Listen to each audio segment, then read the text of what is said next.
Hola, buenos días, soy Joanny Sánchez y estoy aquí en este jueves, mi día preferido de la semana, abriendo una a una las persianas de la ventana 14 para asomarme junto a ustedes a los temas y las noticias más importantes de este 11 de julio de 2019 en Cuba. Hoy comenzaré hablando de cómo el deporte se aleja de las aulas y las escuelas cubanas, porque las clases de educación física padecen el déficit de maestros y de implementos.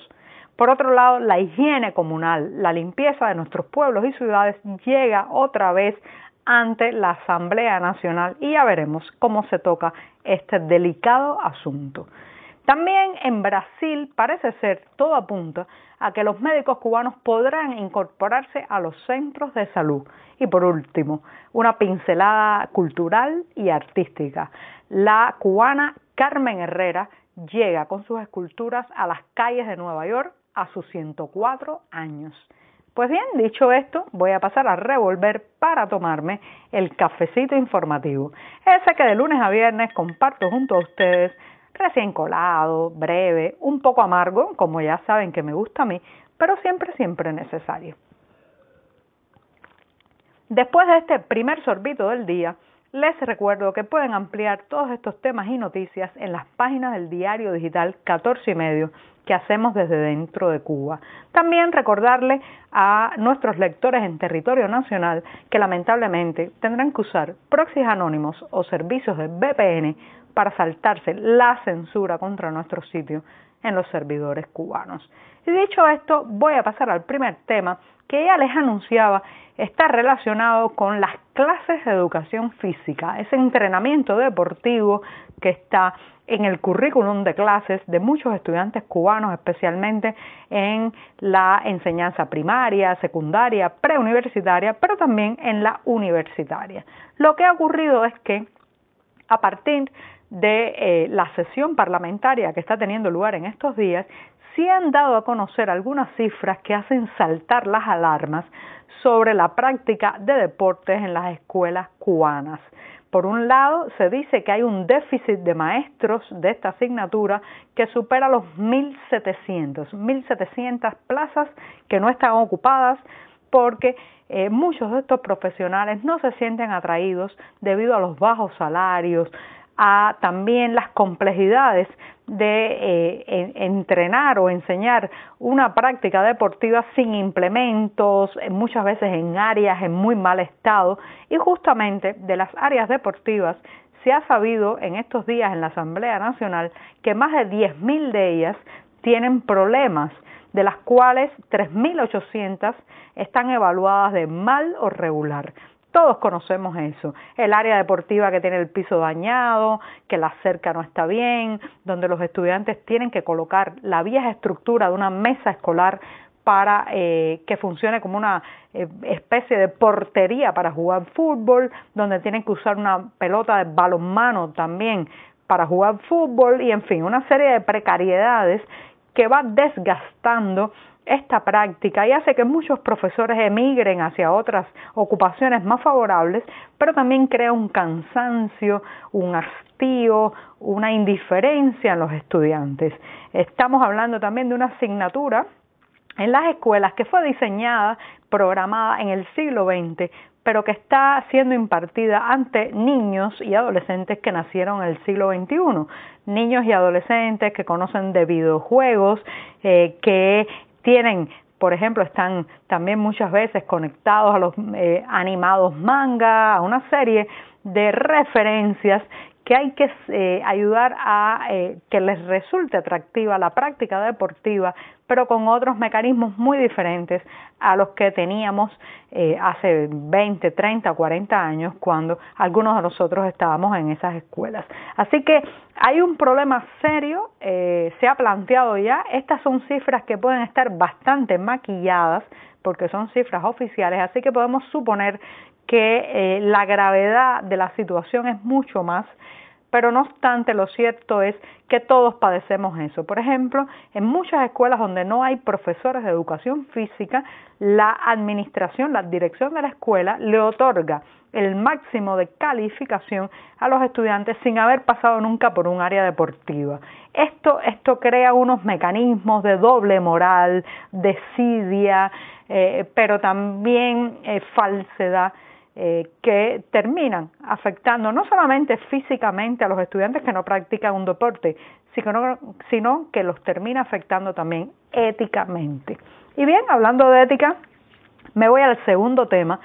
que está relacionado justamente con algo que se ha comentado por estos días en las discusiones de la Asamblea Nacional del Poder Popular Cubano. Y cuando digo discusiones, lo digo entre comillas, porque este es un parlamento que, a pesar de que las cifras de género, diferencia racial, étnica, origen, también social, pueden dar la impresión de pluralidad, lo cierto es que desde el punto de vista político, ideológico, no tienen ningún matiz.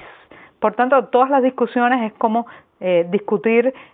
con la mano pegada en la boca, hablándole a la propia oreja, en el sentido de que muy pocas veces estos diputados o parlamentarios no están de acuerdo en un tema en específico. Ahora ha llegado, como de manera cíclica ocurre, la cuestión de la higiene de nuestras comunidades, pueblos y ciudades ante los parlamentarios. Se trata del servicio de comunales y se vuelve a discutir qué es lo que funciona mal, por qué nuestras calles están tan sucias, qué es lo que pasa. Se le adjudica la responsabilidad a la indisciplina social, también a los problemas administrativos y burocráticos de las entidades estatales relacionadas con la limpieza, pero lo cierto es que, a mi juicio,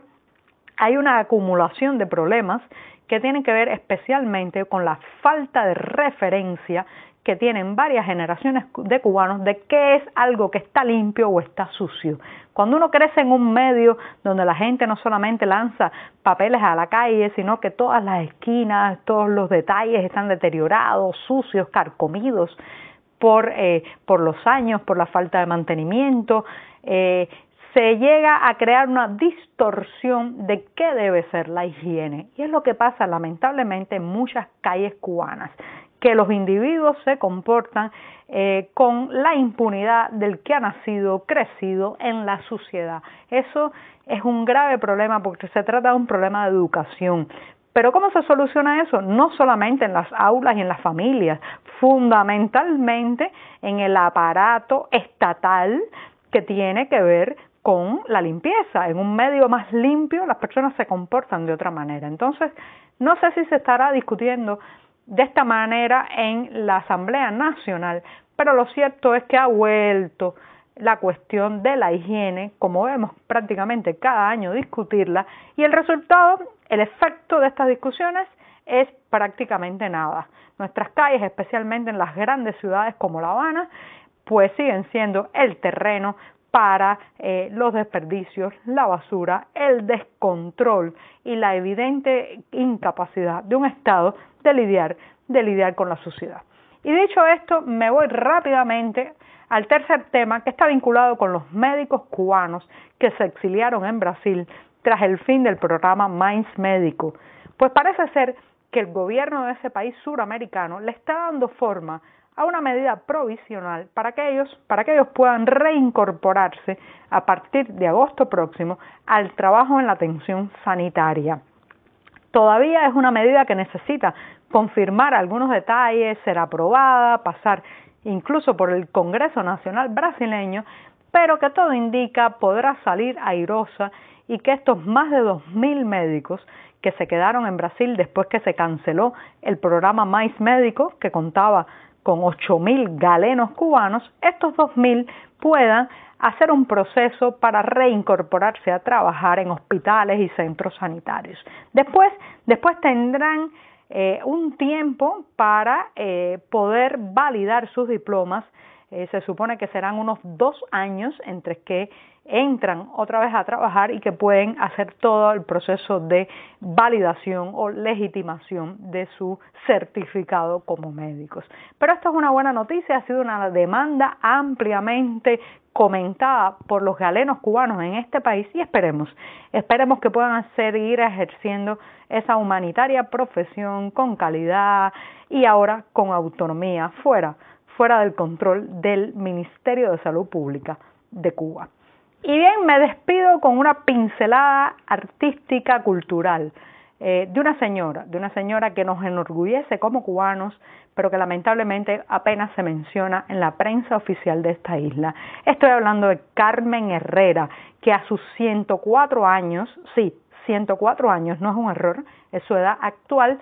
ha llevado un grupo de sus esculturas a las calles de Nueva York. Si ustedes están ahora en la Gran Manzana o piensan pasar en los próximos días, semanas también, porque es una exposición que va a estar un largo tiempo, no dejen de mirar este grupo de esculturas de gran tamaño que están en los jardines del Ayuntamiento de Nueva York. Es una exposición titulada Estructuras Monumentales y lamentablemente, por el momento, la prensa oficial cubana no ha dicho nada, a pesar de la calidad y el tamaño de estas piezas de Carmen Herrera. Carmen, mucha suerte y que la vida te siga deparando pues energía, talento, creatividad y muchos años más. Muchísimas gracias y hasta mañana.